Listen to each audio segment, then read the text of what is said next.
Muy buenos días, queridos estudiantes, otra vez continuando a través de estos medios para poder de esta forma manifestar la secuencia que estamos llevando de nuestras clases, ¿no? Este tema debimos hacerlo tal vez en la primera semana, pero ahora lo estamos haciendo debido a un poquito organizarnos, ¿no? Muy bien, chicos, continuamos con nuestras clases de historia. En este caso vamos a hablar sobre los conceptos generales de historia, ¿ya?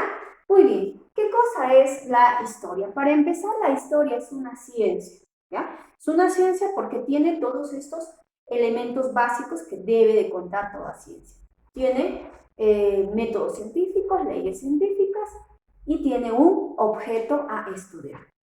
¿De qué tipo? La historia es del tipo social. Es una ciencia social que estudia los procesos económicos, políticos, sociales y culturales en una sociedad desde tiempos pasados hasta la actualidad. Cuando yo te hablo y digo proceso económico, político, social y cultural, quiere decir, acá ver, quiere decir que cada sociedad ha tenido su propia economía, su propia organización política, social y cultural, y que esto ha ido cambiando de acuerdo a la modificación de la propia sociedad y que se ha estudiado desde sus inicios hasta la actualidad. Por ejemplo, cuando nosotros hablamos de la comunidad primitiva, esta comunidad primitiva ha tenido su propia organización social, su propia organización económica, política y cultural. Luego pasó a una sociedad esclavista que también tuvo sus propias organizaciones. Entonces, de eso se encarga la estudia, de estudiar cómo fue su economía, cómo fue su organización política, cómo fue su organización cultural, qué restos, qué fuentes ha dejado para demostrar que justamente fue así la economía, por ejemplo, de la comunidad primitiva. ¿Ya? Cuando yo hablo, por ejemplo, ¿no? De la importancia. ¿Por qué es importante estudiar historia? Muchos dirán, bueno, no sé, porque en fin, llevamos en el colegio o porque tal vez nos han dicho que tenemos que estudiar este curso, ¿no? Y N cosas. Pero es importante, en este caso, la historia porque nos permite reconstruir nuestra historia, nos permite a nosotros tener un panorama de cómo ha sido nuestros antepasados, de cómo habrán vivido. ¿Qué tal yo te estoy mintiendo y qué tal yo te pregunto, ¿no realmente habrá existido, por ejemplo, Pachacute? O simplemente fue un invento de alguien, una simple leyenda. Entonces, justamente por esa razón nos permite a nosotros reconstruir nuestra historia. Para ello, la historia se basa en sus fuentes, ¿correcto? En este caso tenemos las fuentes arqueológicas, donde están las fuentes históricas narrativas, las fuentes antropológicas, las fuentes lingüísticas, las fuentes etnográficas, las fuentes de la flora y fauna y por último las fuentes ecológicas. Cuando hablamos de las fuentes arqueológicas es todo aquí. A ver, antes de explicar qué cosa es una fuente arqueológica, ¿qué cosas son fuentes?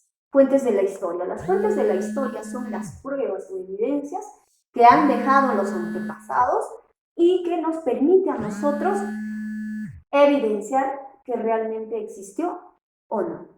¿Ya? Entonces, cuando hablamos ahora de las fuentes arqueológicas, nosotros tenemos el tejido, tenemos la cerámica, tenemos, por ejemplo, el quipu, tenemos a los centros arqueológicos como el Canasasaya, Machu Picchu, el Ollantaytambo, todos tipos de centros arqueológicos. ¿Ya? Siguiente, cuando hablamos de las fuentes históricas narrativas, quiere decir, o están dentro de ellas las crónicas, las actas de nacimiento, por ejemplo, quién fue el primer o la primera partida de nacimiento en Huancayo, por ejemplo, ¿no? Etcétera. Luego tenemos las fuentes antropológicas, que son los restos humanos o fósiles, o de restos de animales, tenemos músculos, huesos, entre ellos están las momias, por ejemplo, ¿no? Luego tenemos las fuentes lingüísticas, que son los documentos o diccionarios, en este caso antiguos. Tenemos, por ejemplo, acá tenemos acá, por ejemplo, los idiomas, dialectos, ¿no? que hasta hoy en día persisten. Por ejemplo, en el caso del Perú tenemos una variedad de dialectos, el dialecto huanca, el dialecto huancabelicano, el dialecto cusqueño, etc. Muy al margen de los idiomas que ya tenemos, el quechua, el aymara, etc., ¿no? Por ejemplo, si hablamos de el dialecto huanca con el dialecto huancabelicano, es totalmente parecido, pero diferente incluso en la pronunciación.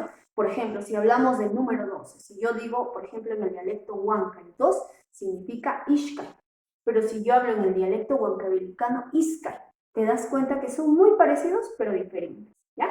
Luego tenemos las fuentes etnográficas, tenemos los mitos, leyendas, tenemos aquí las costumbres, tradiciones, hábitos, entre otras cosas. Miss, ¿está aquí el mito o la leyenda de los hermanos Ayer? Sí, en las fuentes etnográficas. Luego tenemos las fuentes de la flora y fauna, donde están las plantas y animales que desde esa época persisten. Por ejemplo, tenemos al cuy, vicuña, alpaca, etc., que de alguna manera evidencian que estos animales desde épocas pasadas hasta hoy en día persisten. Luego tenemos las fuentes ecológicas, tenemos las modificaciones de la naturaleza. Inicialmente Huancayo, por ejemplo, no es lo que hoy en día vemos. Inicialmente Huancayo era una pampa donde todo era cubierto de plantas, agricultura, etc. Y hoy en día todo eso se ha modificado. Muy bien, chicos. Conmigo será hasta la siguiente clase. Cuídense mucho, que tengan un bonito día.